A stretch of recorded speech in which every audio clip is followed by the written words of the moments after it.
Regulation and the use of dietary supplements in the United States. And I'm Chloe Novak.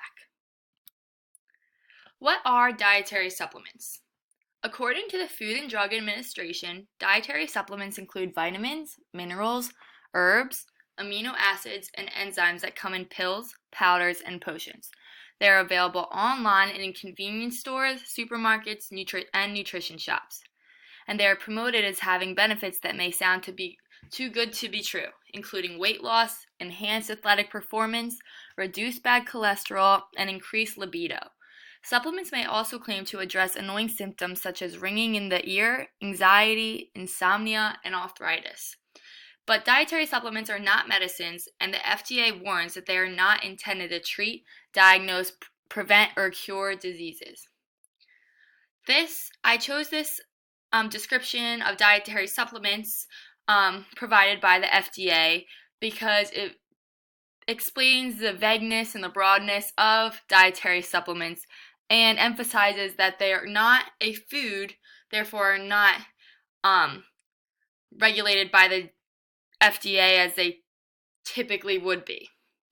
Questions about dietary supplements that are common are dietary supplements safe? And do dietary supplements improve the health of a consumer? How are dietary supplements regulated? Under U.S. law, supplements are considered to be safe and are therefore under very little regulation and quality control. Dietary supplements are not required to be approved by the FDA. However, if negative health or evidence of false claims surfaces, this issue is to be regulated by the FDA. By this, I'm saying that the FDA doesn't originally have to approve a product, but when mislabels are found to be true or problems surface with consumers of these products, the FDA will get involved and then they can disapprove the dietary supplement. This puts consumers at risk because there results in a higher risk of contamination of these products because the manufacturers are less accountable to provide better quality control methods. There is not a lot of scientific evidence proving that all dietary supplements are beneficial to overall health of a consumer, and it is possible dietary supplements can negatively affect the consumer's health. History of regulation of dietary supplements. Dietary Supplement Health and Education Act, DSHEA, was made in 1994. Dietary supplements cannot be regulated as food additives by the FDA. There's two categories of dietary supplement ingredients. Grandfathered ingredients are safe for continued use by the consumer. All dietary ingredients used prior to October 1994 are grandfathered and were grandfathered in by the FDA.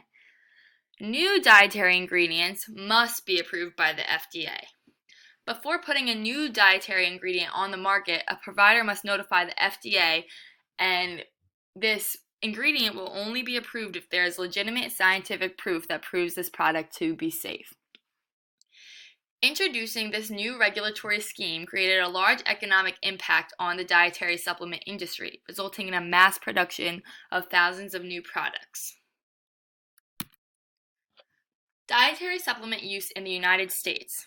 Many Americans turn to dietary supplements and hope to improve their health, whether it be sleeping patterns, weight loss, muscle retention, immunity, or a plethora of different incentives. Dietary supplements are viewed as a cheap and efficient way to address health concerns rather than going to a doctor and having them give you alternate ways to address these concerns that usually are more exhausting, such as working out and eating healthy. The market for dietary supplements is growing at a rapid pace, and currently 85,000 plus products are available on the U.S. market, and these numbers are projected to increase significantly. Why is regulation of dietary supplements a concern? As I said before, dietary supplements is a growing market, and consumer demands for these products are also growing. For example, in 1994, when the Dietary Supplement Health and Education Act first became a law in the USA, about 600 U.S. manufacturers of supplements were producing an estimated 4,000 products. Of about 15 to 16 years later, more than 29,000 supplement products were on the U.S. market, but few documented analytical methods or reference materials were available for these products. This growth in the market has also been evident internationally. This is a concern because though dietary supplement products are growing and more innovation with dietary supplements are occurring, there is no innovation in bioinformatic products to assess the efficacy of these dietary supplements, and there's less analytical methods that are proving the efficacy and the positive results of these products. Between 48 and 73% of adults consume dietary supplements daily. And in 1994, there were 4,000 dietary supplements on the market, and about 10 years later, the number increased by 75,000. Though the number of dietary supplements are so high, the number of analytical methods or scientific studies supporting the positive and safe effect of these supplements are not, and this is an issue. Dietary supplements are used by a majority of Americans on a regular basis to improve health. However, there is little proof of effects of these supplements and how they affect consumers' health. So this is our concern because we would like to know if these dietary supplements are as effective as they promise to be. Why is regulation and use of dietary supplements a controversial topic? There is conflicting evidence of a positive and negative results to health in response to using dietary supplements, making the use of dietary supplements a very confusing and controversial topic.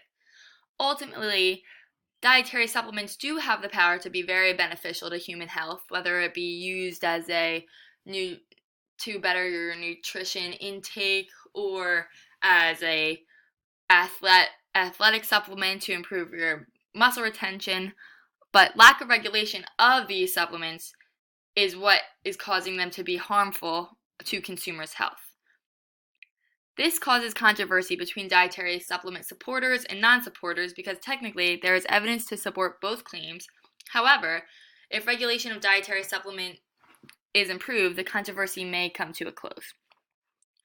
Our ultimate argument about dietary supplements is, are dietary supplements more helpful or harmful to the health of a consumer? And we will talk about opposing viewpoints on this topic. Viewpoint 1, pro-dietary supplements. Dietary supplements can be beneficial for a consumer's overall health if used properly. Too much of a good thing can be a bad thing. For example, if I'm taking a calcium supplement, if I use too much calcium, that could be bad for my health. Too much of a good thing can be a bad thing. Supplements should not be used as a treatment plan. So if you want to use a supplement for weight loss, that doesn't mean that if you are eating a poor diet, that this is going to help you. Also, ask a doctor if you can use a specific dietary supplement along with current medications. Medications and vitamins can often interfere with each other. For example, vitamin K causes blood thinners to be ineffective, which can be a very big issue. Common ways dietary supplements can improve health. Taking a supplement to increase nutrient intake if you do not get them through a typical diet. For an example, vegans can take a B12 supplement because they do not get this in their diet that they eat every day. Taking supplements will not take the place of a healthy diet. You must do your part. Taking supplements to help battle chronic disease is another common reason people like to take dietary supplements. Fish oil pills can lower blood pressure, triglycerides reduce risks of heart disease, and chamomile can improve sleep. How to yield safe and effective results from dietary supplements. Be sure your supplements contain natural nutrients, not synthetic. Synthetic nutrients are not absorbed as much by the body and can lead to health deficiencies because you think you will be absorbing as much that the dietary supplement says is within the pill, but since your body does not absorb these properly and fully, this will not happen. Don't use excessive amounts of a product. This can lead to toxicity. Follow the dosage on the bottle and be sure to have permission from a physician. Example, too much vitamin K can cause bone loss, and too much calcium can lead to increased risk of prostate cancer in men. Our other opposing viewpoint is anti-dietary supplements. Consumers can be negatively affected by dietary supplements more than positively affected due to the lack of regulation, quality control, and lack of scientific proof that each dietary supplement is safe to use. Dietary supplements in the U.S. are presumed safe, but there is little to no scientific evidence proving this to be true. Due to the lack of regulation, manufacturers may not be maintaining standards of their product. Mechanisms to access the bioinformatics and efficacy of products are not used, and accurate information on a product is not provided to its consumers.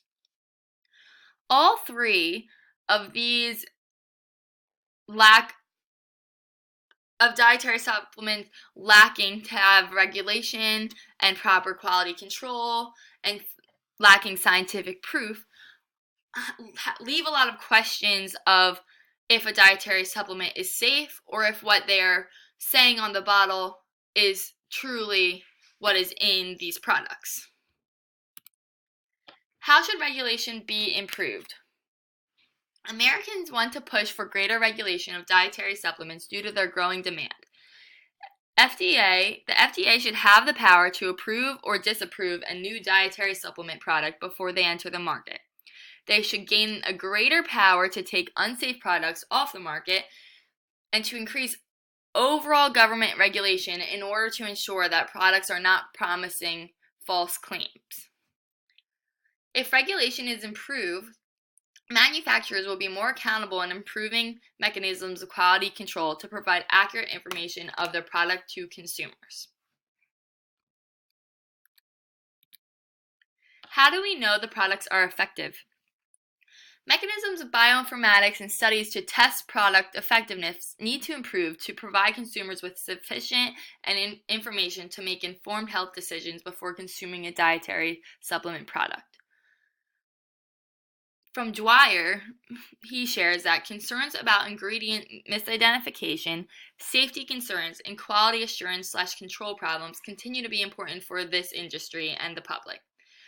These concerns are specifically important with this industry due to this high demand, as many Americans are taking these supplements on the daily to improve their health, but there's no promising evidence that what is in these supplements and what these labels say are in these supplements are truly there, and no evidence that these products are effectively doing what they say they will.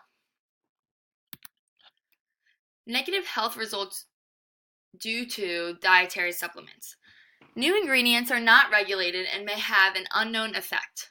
Specific ingredients in many weight loss dietary supplements have caused various negative health outcomes, including increased heart rate and blood pressure, kidney and liver problems, and rectal dysfunction. Dietary supplement products can be dangerous to take with other medications. Taking vitamin C and E can reduce the effectiveness of chemotherapies. Unknown effects of ingredients within dietary supplement can cause trips to the emergency room. This is due to a lack of knowledge of manufacturers have of their product and also that the consumers have of the product. What shapes viewpoints and guidelines around the U.S. of dietary supplements? Three things really shape the regulation and usage of dietary supplements in the United States. And this is politics, economics, and socio-cultural factors.